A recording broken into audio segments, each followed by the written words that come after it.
Assalamualaikum warahmatullahi wabarakatuh. Alhamdulillahirrabbilalamin. Wabihi nasta'inu ala umuri dunya waddin. Wassalatu wassalamu ala asrofil anbiya wal mursalin wa ala alihi washabihi ajmain. Alhamdulillahirrabbilalamin. Pada kesempatan kali ini saya membaca Parsodik dengan NIM 224105020040 akan menyampaikan materi metodologi penelitian. Yang pertama adalah pengertian metodologi penelitian. Metode berasal dari bahasa Yunani, yaitu metodos, yang berarti cara atau jalan. Sehubungan dengan upaya ilmiah, maka metode menyangkut masalah kerja, yaitu cara kerja untuk dapat memahami objek yang menjadi sasaran ilmu. Logos berarti pengetahuan. Jadi metodologi adalah pengetahuan tentang berbagai cara kerja. Penelitian merupakan terjemah dari kata research yang berarti penelitian, penyelidikan. Penelitian adalah pemeriksaan yang teliti, penyelidikan, kegiatan pengumpulan, pengolahan, analisis, dan penyajian data yang dilakukan secara sistematis dan objektif untuk memecahkan persoalan atau menguji suatu hipotesis untuk mengembangkan prinsip-prinsip umum. Penelitian adalah serangkaian kegiatan yang direncanakan untuk memperoleh data guna memberikan jawaban terhadap masalah-masalah tertentu dan kemudian menemukan kesimpulan-kesimpulan yang diinginkan. Metodologi penelitian adalah ilmu yang mempelajari cara-cara sistematis untuk mengumpulkan, menganalisis, dan menginterpretasi data guna menjawab pertanyaan penelitian. Sederhananya, metode penelitian adalah resep yang kita ikuti untuk melakukan penelitian secara ilmiah. Yang selanjutnya yakni ciri-ciri penelitian ilmiah. Yang pertama, purposiveness, yakni setiap penelitian ilmiah mempunyai tujuan baik untuk menemukan jawaban suatu masalah yang berguna untuk pengembangan ilmu maupun untuk pembuatan keputusan. Yang kedua, sebuah penelitian. Yang kedua adalah sistematik. Sebuah penelitian yang berarti bahwa penelitian ilmiah tersusun berdasarkan cara tertentu sehingga peneliti dapat mempunyai keyakinan atas hasil penelitiannya. Penelitian ilmiah mempunyai struktur yang merupakan kerangka untuk petunjuk mengenai tahapan kegiatan yang harus dilakukan untuk peneliti. Yang selanjutnya yakni empirical atau keyakinan subjektif yang diteliti dengan objektif, yang berarti bahwa pendapat atau keyakinan subjektif harus diperiksa dengan menghadapkannya pada realitas objektif atau melakukan telaah dan uji empiris. Masalah-masalah yang diteliti adalah masalah yang bersifat empiris. Yang selanjutnya yakni objectivity. Maksudnya adalah seluruh proses penelitian, khususnya kesimpulan yang ditarik melalui interpretasi dari hasil analisis data, harus objektif, yaitu berdasarkan pada fakta yang dihasilkan dari data dan tidak pada subjektif pribadi atau nilai-nilai emosional. Yang selanjutnya yakni generalisabilitas, adalah derajat sejauh mana temuan-temuan spesifik dapat diterapkan ke satu kelompok yang lebih besar.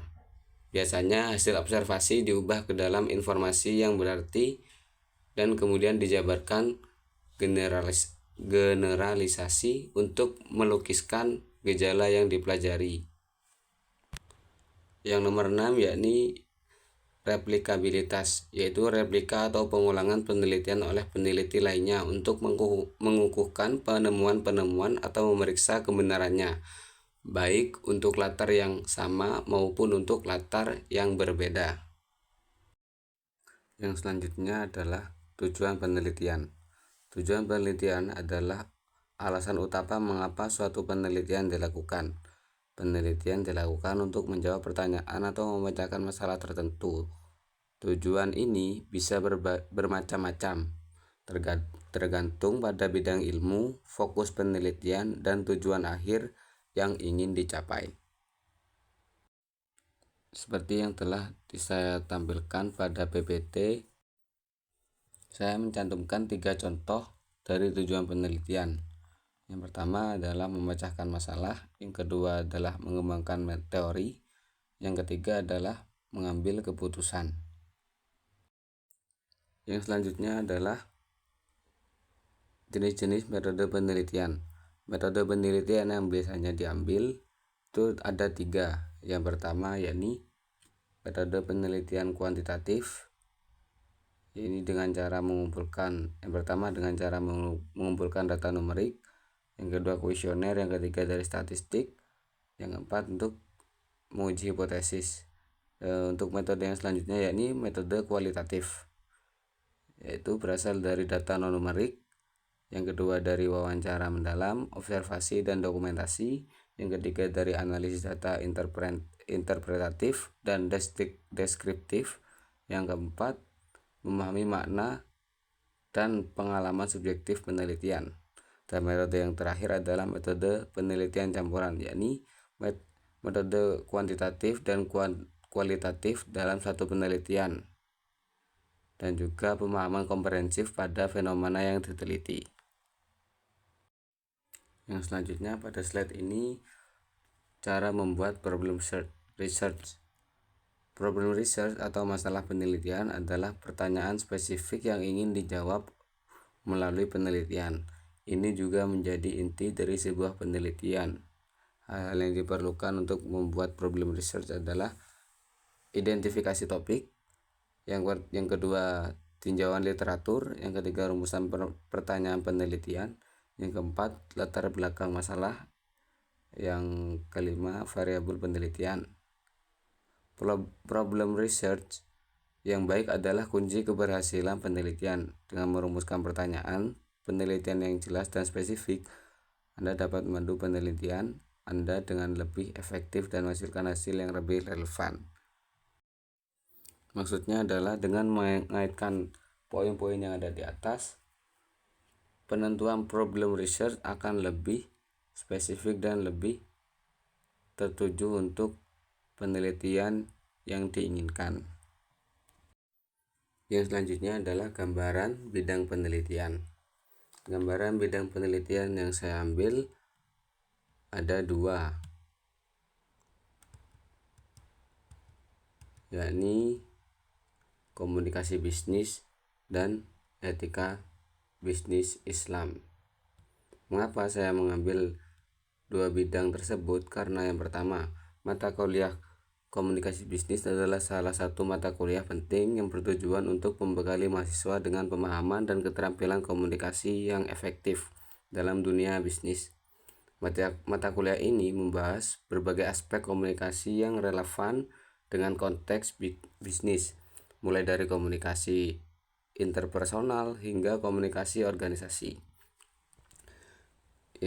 Yang kedua, mengapa saya mengambil bidang mata kuliah etika bisnis Islam? Karena mata kuliah etika bisnis Islam merupakan kajian mendalam tentang penerapan nilai-nilai Islam dalam dunia bisnis. Mata kuliah ini bertujuan untuk membekali mahasiswa dengan pemahaman yang komprehensif mengenai prinsip-prinsip etika bisnis yang sesuai dengan ajaran Islam serta mampu mengimplementasikannya dalam praktik bisnis sehari-hari.